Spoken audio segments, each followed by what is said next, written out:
Cosmetalks. Discutons du marché, des acteurs et des innovations en parfumerie cosmétique. Une émission proposée par la revue Industrie Cosmétique. Dans cet épisode, c'est Ghislain Esquer, à la tête d'Equadis, qui est venu au micro de Cosmetalks lors du salon Cosmétique 360. Il nous parlera donc de cosmétique, de data, de marque et de revendeurs. Ghislain Esquer, vous dirigez la société Equadis.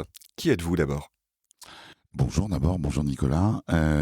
Écoutez, Equadis est une société qui gère toutes les données produits et une courroie de distribution entre les marques, les maisons et leurs clients que sont les grandes enseignes de la distribution, type des Sephora, etc. Donc si je vous parle cosmétique et digitalisation, c'est un binôme qui vous convient ? C'est plus qu'un binôme qui nous convient parce qu'il y a une vraie démarche de digitaliser l'industrie de la cosmétique qui a été initiée par un certain nombre de distributeurs aujourd'hui qui par ailleurs travaillent avec nous et on est leur partenaire, on en est très contents. En fait, il y avait énormément de choses très manuelles et les gens ont pris conscience que la digitalisation, ça permet une accélération du time to market, ça permet d'être plus juste, mais aussi ça permet aussi d'amener plus de transparence au niveau du consommateur. Et aujourd'hui, dans le cadre de l'évolution, je dirais, du comportement des consommateurs, on connaît tous de plus en plus sa volatilité, etc. Mais il est à la recherche de transparence, il veut savoir ce qu'il achète. Et aujourd'hui, c'est une information clé, et le fait de digitaliser ces processus, ça amène de la valeur auprès du consommateur. Comment le consommateur fait pour savoir ce qu'il y a dans son produit ? C'est une très très bonne question et très intéressante. Donc c'est pour ça qu'on travaille à la fois avec les maisons, les plus grandes marques mondiales. Donc, nous, on les emmène dans une transparence au niveau de la donnée. Alors évidemment, on parle de marketing, on parle de données logistiques, mais ce qui est très intéressant, c'est toutes les données relatives aux ingrédients, aux recettes, aux allergènes. Et toutes ces informations-là, ça leur permet de les diffuser auprès de leurs clients qui eux-mêmes les relaient sur leur site de vente en ligne ou tout autre support. Et c'est en cela que ça va amener une vraie différenciation, un vrai plus dans la transparence du consommateur. Le mot-clé chez vous, c'est PIM ? Le mot-clé, c'est PIM. Alors c'est un mot, c'est un acronyme pour les initiés, mais le mot-clé, c'est permettre de donner un socle qui va acquérir toute la donnée autour des produits, mais au-delà de l'acquisition de ces données produits, c'est comment je garantis que toutes mes données sont complètes et surtout de qualité, parce qu'à la fin, on parle toujours de qualité. Et une fois que j'ai toutes ces données sur mon socle, dans ma bibliothèque, je peux facilement les envoyer à tous mes clients si je suis une maison. Comment votre produit est-il reçu par les maisons, par les groupes, par les marques ? C'est une vraie révolution. Très honnêtement, c'était une vraie révolution. C'est une révolution qui a eu lieu il y a une vingtaine d'années dans l'industrie alimentaire. Et là, depuis 3 ans, il y a une révolution au niveau de toute l'industrie de la cosmétique. Vous parlez agroalimentaire parce que c'est le secteur duquel vous provenez. Alors, on parle de l'agroalimentaire parce que, historiquement, c'était eux les pionniers dans la digitalisation. Et aujourd'hui, d'autres industries se mettent en marche, et notamment celle de la cosmétique. Et nous, on les accompagne parce qu'on a un véritable savoir-faire là-dedans. Qu'est-ce que vous demandent les maisons en cosmétique avec votre produit ? Qu'est-ce qu'elles veulent gérer concrètement ? Alors, concrètement, ce qui est intéressant, c'est de gérer toutes les données produits, mais aussi tous les supports visuels, toutes les vidéos. Il peut y avoir même des conseils d'utilisation, etc. Mais ce qu'elles cherchent, elles ont bien compris l'intérêt de digitaliser leur processus. Par contre, elles ont besoin d'un accompagnement humain très fort. Et c'est en cela qu'on se distingue.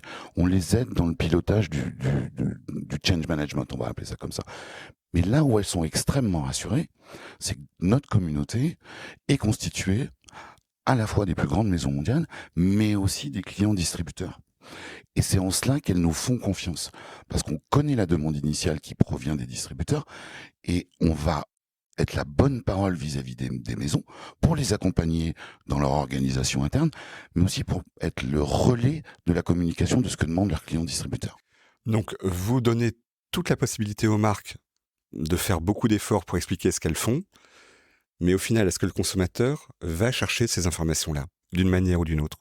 Alors, les comportements l'évolution des comportements, et ça se lit dans différentes études qui sont publiées aujourd'hui, à haute fréquence, montre que le consommateur cherche de la transparence sur son produit.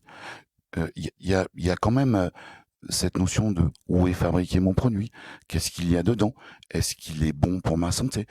Et puis, il y a Pas le réflexe Yuka pour ça? Alors, Yuka se lance dans la cosmétique. Après, il y a d'autres applications consommateurs avec lesquelles on travaille. D'ailleurs, on pourrait citer Incy Beauty, par exemple. Voilà, c'est des gens avec lesquels on travaille parce que on a constaté que ces applications consommateurs, historiquement, étaient alimentées par les consommateurs. Le consommateur, il est jamais à l'abri d'erreurs et on l'a beaucoup vu.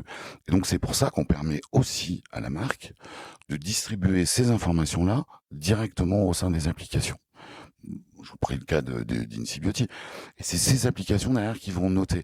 Mais au moins, on est sûr des compositions qui sont mis à disposition justement pour venir noter les produits. Quel avenir pour votre société et pour ce marché-là? J'ai envie de vous dire que c'est un marché, ou en tout cas c'est un avenir illimité, parce que aujourd'hui, cette transformation, cette révolution au sein de l'industrie cosmétique, elle est principalement située en Europe, d'accord, parce qu'aujourd'hui on opère pour la cosmétique dans plus de 17 pays en Europe, mais les plus grandes marques sont partout dans le monde. Donc une fois que l'Europe aura été finalisée, ce qui devrait arriver d'ici fin 2024 au plus tard, à ce moment-là, c'est les autres continents que nous allons aller travailler avec les marques qui nous demandent déjà d'y aller par ailleurs. Mais on veut bien faire le travail parce que lorsque vous travaillez avec des maisons, c'est vraiment la maison où vous emmenez. C'est-à-dire que vous me posiez la question quant à la composition des produits. Voilà, on est dans la production, on est dans la qualité. On peut discuter aussi des équipes supply chain, on peut discuter des équipes marketing vis-à-vis soit de la description, soit des assets digitaux, donc les visuels. C'est vraiment l'entreprise que vous embarquez. Et vaut mieux le faire correctement, que les gens se sentent à l'aise, parce que c'est quand même un process qui est tout à fait nouveau pour eux. Il faut qu'ils se sentent à l'aise pour ensuite aller sur d'autres géographies. Ghislain Esquer, je vous remercie. Merci beaucoup.